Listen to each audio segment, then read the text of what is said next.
സ്നേഹം അത് പ്രവൃത്തി പദത്തിലെത്തിക്കുമ്പോൾ മാത്രമാണ് അതിന് യഥാർത്ഥ അർത്ഥം കണ്ടെത്താൻ സാധിക്കൂ എന്നുള്ളതാണ്.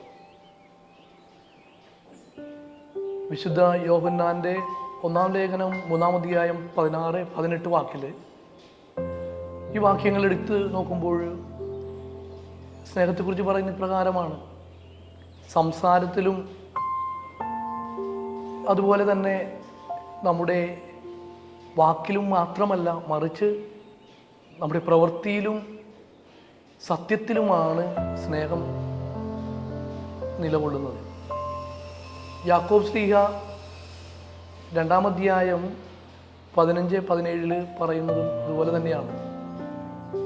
നിന്റെ ഒരു സഹോദരനോ സഹോദരിയോ